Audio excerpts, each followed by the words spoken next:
After years of secretly monitoring the public, we were astounded so many people would willingly publicize where they live, their religious and political views, an alphabetized list of all their friends' personal email addresses, phone numbers, hundreds of photos of themselves, and even status updates about what they were doing moment to moment. It is truly a dream come true for the CIA.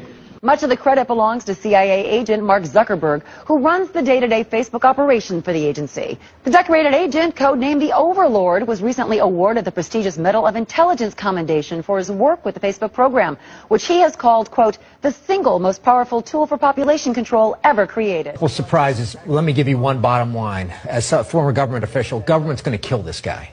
He defends Vladimir Putin. Their State Department and CIA officers are coming home. And at Langley and in Foggy Bottom, CIA and State, they're saying, this is how you defend us? Phil, before, I want to ask you a question, but Phil, just to reiterate, obviously, when you're talking about killing, you're using that as a metaphor. You're not talking about... Yeah. I just what I'm saying is government, people talk about the deep state. When you disrespect government officials who've done 20 or 30 years, they're going to say... Really? You Vladimir Putin sends officers home and you support him before you support us? I just want to underline. Amanda, you... He's taking these shots, this antagonism, this taunting to the intelligence community. You take on the intelligence community, they have 6 ways from Sunday of getting back at you. So even for a practical, supposedly hard-nosed businessman, he's being really dumb to do this. What do you think the intelligence community would do if they were... I don't know, but from what I am told, they are very upset with how he has treated them and talked about them. And we need the intelligence community. We don't know what's going on. Look at the Russian hacking.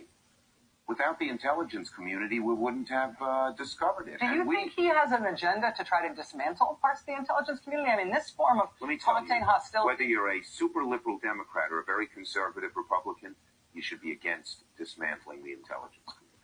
Your users are already on Facebook, and for the ones who aren't, they probably will be soon. According to Department of Homeland Security reports, Facebook has replaced almost every other CIA information gathering program since it was launched in 2004. The Facebook program saves the CIA money. Facebook in particular is the most appalling spying machine that has ever been invented. Here we have the world's most comprehensive database about people, their relationships, their names, their addresses, their locations, their communications with each other, their relatives, all accessible to US intelligence. Facebook, Google, Yahoo, all these major US organizations have built-in interfaces for US intelligence. It's not a matter of serving a subpoena. They have an interface that they have developed for US intelligence to use. So they have automated the process. Everyone should understand that when they add their friends to Facebook, they are doing free work for United States intelligence agencies. Our number one enemy is ignorance. And I believe that is the number one enemy of everyone, is not understanding what is actually going on in the world. It's only when you start to understand that you can make effective decisions and effective plans. Now, the question is, who is promoting ignorance? Well, those organizations that try to keep things secret, and those organizations which distort true information to make it false or misrepresentative. Defense Advanced Research Projects Agency, otherwise known as DARPA, has been named by several whistleblowers to be the leading innovator in trauma-based mind control. In 2002, DARPA announced their ambitious IAO program. The Information Awareness Office was set up to gather and store the personal information of everyone in the United States, including credit card and phone records. Following strong public criticism that the IAO was blatant mass surveillance, it was officially defunded by Congress in 2003. In the global surveillance disclosures of 2013, it was revealed that several IAO projects continue to be funded under different names. LifeLog. In its white paper, DARPA's Dr. Doug Gage stated that the objective of LifeLog was to trace the threads of an individual's life. LifeLog was going to require each individual user to voluntarily record everything they do in life, producing a unique timeline that would constitute an episodic memory.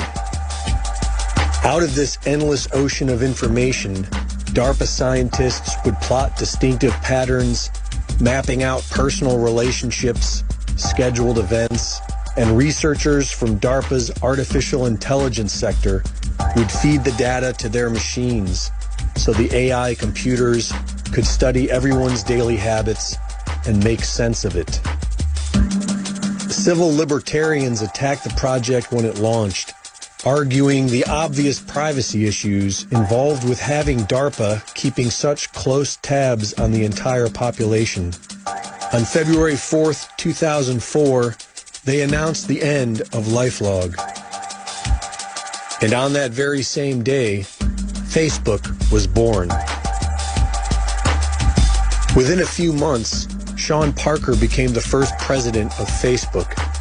And according to his Wikipedia page, Sean Parker was recruited by the CIA just before finishing high school.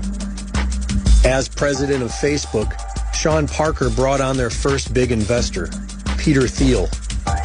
Around the same time that LifeLog was created, CIA investment group In-Q-Tel helped Peter Thiel form Palantir Technologies, a company that analyzed massive databases of public information used by the CIA and other offices of the U.S. intelligence community.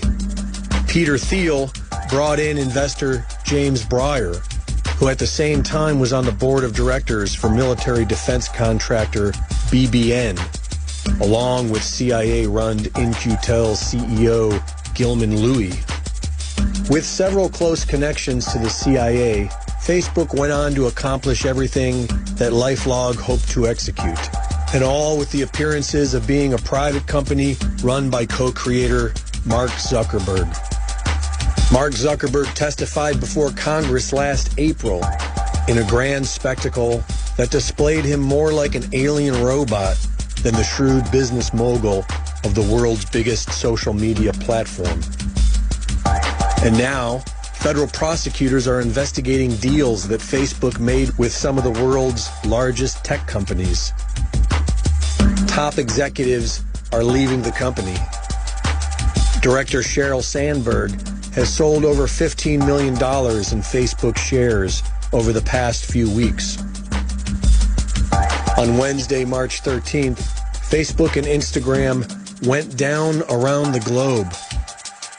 The initial claim of an accidental traffic jam issue with a European internet company was quickly refuted by third-party firm Thousand Eyes, who says the outage appears to be an internal problem. Facebook later claimed it was due to a server configuration change. More open and connected. Oh my God. Look at that. Making the world open and connected. Stream, graph,